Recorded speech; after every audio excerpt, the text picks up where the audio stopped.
नमस्कार, मैं हूं आपकी दोस्त रेणुका। आप सुन रहे हैं अनमोल कहानियां, जहां मैं लेकर आती हूं चुन चुन कर कहानियां जो आपका ज्ञान और कल्पनाशीलता बढ़ाने के साथ मनोरंजन भी कराएं।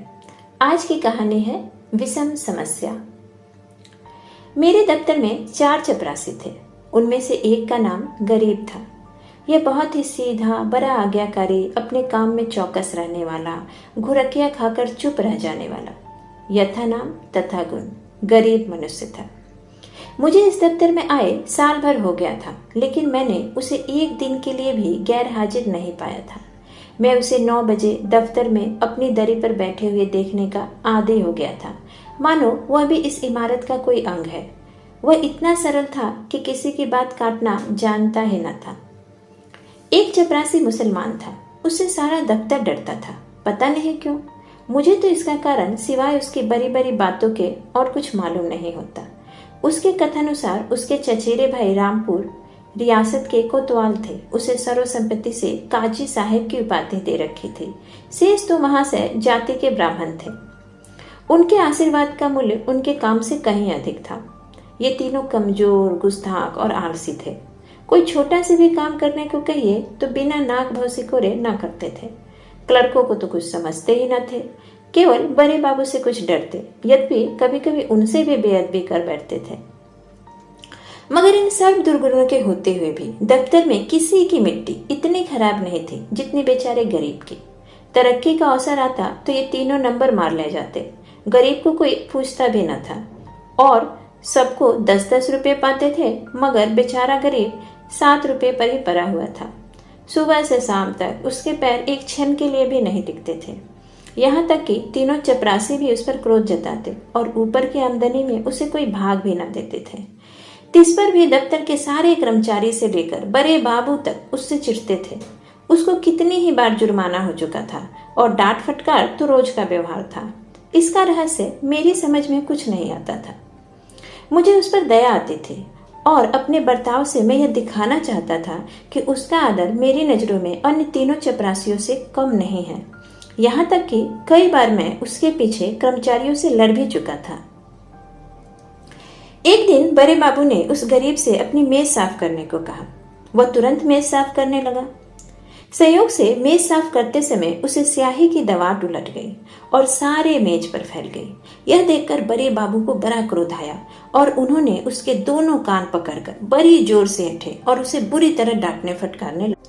बेचारा गरीब आंखों में आंसू भरे चुपचाप सुनता रहा, मानो उसने कोई हत्या कर डाली हो। मुझे बड़े बाबू का जरा सी बात पर इतना भयंकर रौद्र रूप धारण करना बुरा मालूम हुआ। यदि किसी दूसरे चपरासी ने उससे भी बड़ा अपराध किया होता तो उसे इतना कठोर वज्र प्रहार न होता। मैंने अंग्रेजी में कहा, बाबू साहब, आप यह अन्याय कर रहे हैं। उसने जानबूझकर स्याही नहीं गिराई। इसका इतना कड़ा दंड देना औचित्य की पराकाष्ठा है। बाबू ने बड़ी नम्रता से कहा, आप इसे नहीं जानते, यह बहुत बड़ा दुष्ट है। मैंने तो आज तक इसकी कोई दुष्टता नहीं देखी। आपने इसे भी पहचाना नहीं। यह बड़ा पापी है। इसके घर में 2 हलों की खेती होती है, हजारों का लेन देन करता है, कई भैंसे और गाय हैं। इन बातों का इसे बहुत घमंड है। अगर इसके घर की दशा ऐसी होती तो यह आपके यहाँ चपरासी की नौकरी क्यों करता? बड़े बाबू ने बड़े गंभीर भाव से कहा, मेरा विश्वास कीजिए, यह बड़ा पोढ़ा आदमी है और बला का मक्खी चूस है। यदि ऐसा ही है तो भी कोई अपराध नहीं है। अभी आप यहाँ कुछ दिन और रहिए तो आपको मालूम हो जाएगा कि यह कितना कमीना आदमी है। एक दूसरे महाशय बोल उठे, भाई साहब, इसके घर में मनो दूध होता है, मनो ज्वार, चना, मटर होती है, लेकिन इसकी कभी इतनी हिम्मत नहीं होती कि थोड़ा सा दफ्तर वालों को भी दे दे। यह सब कुछ इसकी नौकरी के बदौलत हुआ है, नहीं तो पहले इसके घर में भुनी भांग तक नहीं थी। बड़े बाबू सकुचाकर बोले, यह कोई बात नहीं, उसकी चीज है, चाहे किसी को दे या ना दे। अब मैं इसका कुछ मर्म समझ गया था। बोला, यदि ऐसे तुच्छ हृदय का आदमी है तो वास्तव में पशु ही है। मैं यह न जानता था। अब बड़े बाबू भी खुले, संकोच दूर हुआ। बोले, इन बातों से उबार तो होता नहीं, केवल देने वाले की सहृदयता प्रकट होती है और आशा भी उसी से की जाती है जो इस योग्य है। इसमें कुछ सामर्थ्य ही नहीं, उससे कोई आशा भी नहीं करता। नंगे से कोई क्या लेगा? रहस्य खुल गया। बड़े बाबू ने सरल भाव से सारी अवस्था दर्शा दी। समृद्धि के शत्रु सब होते हैं, छोटे ही नहीं बड़े भी।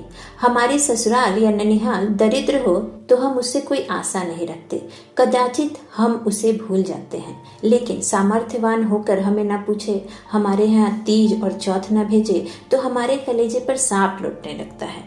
हम अपने किसी गरीब मित्र के पास जाए तो उसके एक बीरे पान पर भी संतुष्ट हो जाते हैं। लेकिन ऐसा कौन मनुष्य है जो किसी धनी मित्र के घर बिना जलपान किए हुए लौटे और सदा के लिए उसका तिरस्कार न करने लगे। सुदामा कृष्ण के घर से यदि निराश लौटते तो कदाचित वे उनके शिशुपाल और जरासंध से भी बड़े शत्रु होते। कई दिन बाद मैंने उस गरीब से पूछा, क्यों भाई, तुम्हारे घर कुछ खेती बाड़ी होती है? गरीब ने दीन भाव से कहा, हाँ सरकार होती है, आपके 2 गुलाम हैं, वही करते हैं। मैंने पूछा, गाय भैंसे हैं? हाँ हुजूर, 2 भैंसे हैं, गाय अभी गाभिन है। आप लोगों की दया से पेट की रोटियां चल जाती है। दफ्तर के बाबू लोगों की भी कुछ खातिर करते हो? गरीब ने आश्चर्य से कहा, हुजूर मैं बाबू लोगों की क्या खातिर कर सकता हूँ? खेती में जौ, चना, मक्का, ज्वार, घास पात के सिवा और क्या होता है? आप लोग राजा हैं, यह छोटी मोटी चीजें किस मुंह से आपको भेंट करूं? डर लगता है कि कहीं कोई डांट न बैठे कि टके के आदमी की इतनी मजाल। इसी मारे बाबूजी कभी हियाव नहीं पड़ता, नहीं तो दूध दही की कौन बिसात थी। मुंह के लायक बीरा तो होना चाहिए। भला एक दिन के लिए कुछ लाके तो दो। देखो लोग क्या कहते हैं, शहर में ये चीजें कहाँ मयस्सर होती हैं। इन लोगों का जी भी तो कभी कभी मोटी छोटी चीजों पर चला करता है। जो सरकार कोई कुछ कहे तो कहीं साहब से शिकायत कर दे कि मैं कहीं का ना रहूं। इसकी जिम्मेदारी मेरी है, तुम्हें कोई कुछ नहीं कहेगा। कोई कुछ कहेगा भी तो मैं समझा दूंगा। हुजूर आजकल तो मटर की फसल है और कोल्हू भी खड़े हो गए हैं, इसके सिवा तो और कुछ भी नहीं है। तो ठीक है, वही चीजें लेकर आओ। हुजूर अगर कोई उल्टा सीधा हो गया तो आपको ही संभालना पड़ेगा। दूसरे दिन वह गरीब आया तो उसके साथ 3 हिष्टपुष्ट युवक भी थे। 2 के सिरों पर टोकरियां थी, उनमें मटर की फलियां भरी हुई थी। एक के सिर पर मटका था जिसमें ऊख का रस भरा था। तीनों युवक ऊख का एक एक गट्ठा कांख में दबाए हुए थे। गरीब आकर चुपके से बरामदे के सामने पेड़ के नीचे खड़ा हो गया। दफ्तर में उसे आने का साहस नहीं हो रहा था, मानो कोई अपराधी हो। वह वृक्ष के नीचे खड़ा ही था कि इतने में दफ्तर के चपरासी और कर्मचारियों ने उसे घेर लिया। कोई ऊख लेकर चूसने लगा, कई आदमी टोकरे पर कूद पड़े। इतने में बड़े बाबू भी दफ्तर आ पहुंचे। यह कौतुक देखकर वे ऊंची आवाज में बोले, ये क्या भीड़ लगा रखी है, चलो अपना काम करो। मैंने जाकर उनके कान में कहा, गरीब अपने घर से यह सौगात लाया है, कुछ आप लीजिए, कुछ लोगों में बांट दीजिए। बड़े बाबू ने कृत्रिम क्रोध धारण करके कहा, क्यों गरीब, तुम यह चीज यहाँ क्यों लाए हो? इन्हें अभी वापस ले जाओ, नहीं तो मैं अभी साहब से कह दूंगा। क्या हम लोगों को भूखा समझ रखा है? गरीब के चेहरे का रंग उड़ गया, वह थर थर कांपने लगा। मुंह से एक भी शब्द नहीं निकला। वह मेरी ओर अपराधी नेत्रों से ताकने लगा। मैंने अपनी ओर से क्षमा प्रार्थना की। बहुत कहने सुनने पर बाबू साहब राजी हुए। अब चीजों में से आधी अपने घर भिजवाई, आधी में अन्य लोगों के हिस्से लगाए। इस प्रकार यह अभिनय समाप्त हुआ। अब दफ्तर में गरीब का मान होने लगा। उसे नित्य घुरकियां न मिलती, दिन भर दौड़ना न पड़ता, कर्मचारियों के व्यंग और अपने सहवर्गियों के कटु वाक्य न सुनने पड़ते। चपरासी लोग स्वयं उसका काम कर देते।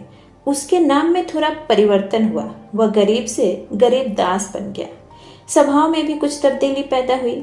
दीनता की जगह आत्मगौरव का उद्भव हुआ। तत्परता की जगह आलस्य ने ली। वह अब कभी कभी देर में दफ्तर आता, कभी कभी बीमारी का बहाना करके घर बैठा रहता। उसके सभी अपराध अब क्षम्य थे। उसे अपनी प्रतिष्ठा का गुर हाथ लग गया। वह अब 10वें 5वें दिन दूध दही आदि लाकर बड़े बाबू को भेंट किया करता। वह देवता को संतुष्ट करना सीख गया। सरलता के बदले अब उसमें कायापन आ गया। एक दिन बड़े बाबू ने उसे सरकारी फॉर्मों के पार्सल छुड़ाने के लिए स्टेशन भेजा। कई बड़े बड़े पुलिंदे थे, ठेले पर आए। गरीब ने ठेले वालों से 12 आना मजदूरी तय की थी।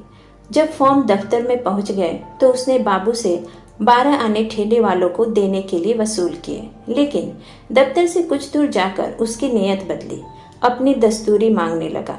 ठेले वाले राजी न हुए।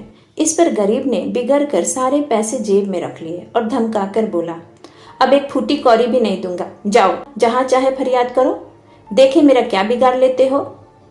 ठेले वालों ने जब देखा कि भेंट न देने से जमा ही गायब हुई जाती है, तो रोध होकर 4-4 आने पैसे लेने को राजी हुए। गरीब ने अठन्नी उनके हवाले की और 12 आने की रसीद लिखवाकर उनके अंगूठों के निशान लगवाए और रसीद दफ्तर में दाखिल हो गई। यह कौतूहल देखकर मैं दंग रह गया।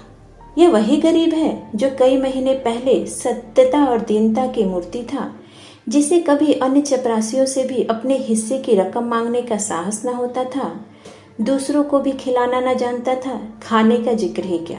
मुझे यह स्वभावांतर देखकर अत्यंत दुख हुआ। इसका उत्तरदायित्व तो किसके सिर था? मेरे सिर। मैंने उसे धूर्तता का पहला पाठ पढ़ाया था। मेरे चित्त में प्रश्न उठा, इस कायापन से जो दूसरों का गला दबाता है, वह भोलापन क्या बुरा था? जो दूसरों का अन्याय सह लेता था, वह अशुभ मुहूर्त था जब मैंने उसे प्रतिष्ठा का मार्ग दिखाया, क्योंकि वास्तव में वह उसके पतन का भयंकर मार्ग था। मैंने बाह्य प्रतिष्ठा पर उसकी आत्म प्रतिष्ठा का बलिदान कर दिया। इसी के साथ मैं आपसे विदा लेती हूँ। फिर मिलूंगी एक नई कहानी के साथ। तब तक आशा करती हूँ कि आप कहानियाँ सुनते रहेंगे और करना नहीं भूलेंगे लाइक, शेयर एंड सब्सक्राइब।